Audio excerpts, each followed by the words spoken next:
Hi friends, ఇదేంటో మీకు తెలుసా? దీన్ని లక్ష్మణ ఫలం అంటారు.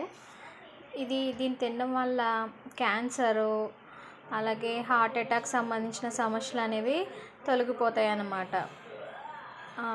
ఇది ఎలా ఉంటుందంటే సీతాఫలం టైప్లో ఉంటుంది. గింజలు గుంజు కలిగి ఉన్న తీయగా టేస్ట్ వచ్చి తీయగా పుల్లగా ఉంటుంది. దీని గురించి తెలిసిన వాళ్ళు ఎవరు కూడా దీన్ని తినకుండా ఉండలేరు. ఎందుకంటే ఇది చాలా ఔషధ గుణాలు కలిగినటువంటి కాయ. ఇది ఎక్కువగా మేకి జూన్కి మధ్యలో కాస్తుంది అనమాట.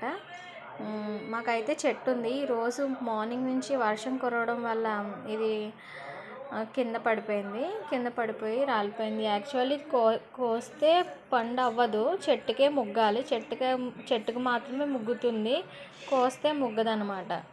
సో అందుకే దీన్ని కొయ్యం. మా చెట్టు నుంచి ఈరోజు మార్నింగ్ వర్షం వల్ల ఆల్రెడీ అయిపోయింది, కాయ పడిందనమాట. ఎంత కాయ ఉందో చూసారా?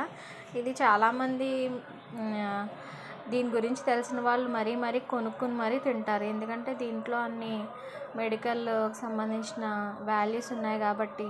సో మీకు కూడా ఎప్పుడైనా ఇది కనిపిస్తే మీరు కూడా తినండి. హెల్తీగా ఉండండి, ఆరోగ్యంగా ఉండండి. మనకు ముందుగానే దేవుడు ప్రకృతిలో చాలా రకాలైన వ్యాధులకు మందులను ఆల్రెడీ పెట్టేశాడు. ఇది కూడా మనకి క్యాన్సరు, హార్ట్ అటాక్ లాంటివి రాకుండా చేస్తుంది. కాబట్టి ఇలాంటివి ఏమన్నా సీజనల్ ఫ్రూట్ డాక్టర్స్ ఆల్రెడీ చెప్తారు, సీజనల్ ఫ్రూట్ ఎక్కడైనా దొరికితే తినండి అని చెప్తారు. మనకి ఏ సీజన్లో దొరికే ఫ్రూట్ ఆ సీజన్లో తింటే మనకి ఇమ్యూనిటీ పవర్ అనేది పెరుగుతుందన్నమాట. సో మీకు ఎప్పుడైనా కనిపిస్తే దీన్ని వదలకనండి, తినండి. నా వీడియో కనుక మీకు నచ్చినట్లయితే షేర్ చేయండి, లైక్ చేయండి.